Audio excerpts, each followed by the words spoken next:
Si vous êtes secrétaire médical, les élections TPE vous concernent. Tous les salariés des entreprises de moins de 11 salariés seront appelés à voter du 25 novembre au 9 décembre 2024 sur un sigle syndical. L'objectif pour ces salariés-là, c'est de les mettre à un pied d'égalité avec les salariés des entreprises de plus de 5 ans dans lesquelles le droit syndical existe. Il nous paraît important aujourd'hui que les salariés se mobilisent sur ce vote. Les dernières élections, le taux de participation était catastrophique et ça ne fait que renforcer le patronat qui dit que ces élections ne servent à rien et qu'il faut donc les supprimer. Mais pour autant, quand vous votez pour une organisation syndicale, vous légitimez nos actions. Et nos actions, c'est défense des intérêts matériels et moraux des salariés et notamment à travers une structure qui s'appelle le Conseil des prud'hommes. Et je vous assure, le Conseil des prud'hommes, il a une spécificité, c'est que vous êtes jugé par 2 chefs d'entreprise et par 2 salariés, c'est-à-dire des gens qui connaissent l'entreprise privée.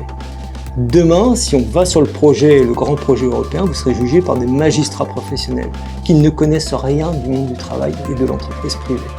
Et ça se fera au détriment des salariés. Donc l'intérêt des salariés, y compris des petites boîtes, parce que jamais il est exclu que vous n'ayez pas devant le Conseil des prud'hommes, c'est de voter. Et après, moi je vous invite à voter pour Force ouvrière, qui est une organisation libre et indépendante, avec des femmes libres et indépendantes, des partis politiques, du patronat, des religions de manière générale, et dont les revendications essentielles sont la revalorisation des salaires et des pensions, la défense des services publics avec des vrais moyens pour les services publics, et enfin l'abrogation de 2 réformes qui sont en suspens, la retraite à 64 ans et la nouvelle convention d'assurance chômage.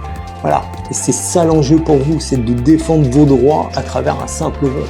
Si vous laissez les patrons continuer à dire il faut supprimer ce vote-là, vous deviendrez, entre guillemets, et mettez bien des guillemets à mes propos, des sous-salariés. Il ne faut pas que vous acceptiez ça, les salariés des petites entreprises.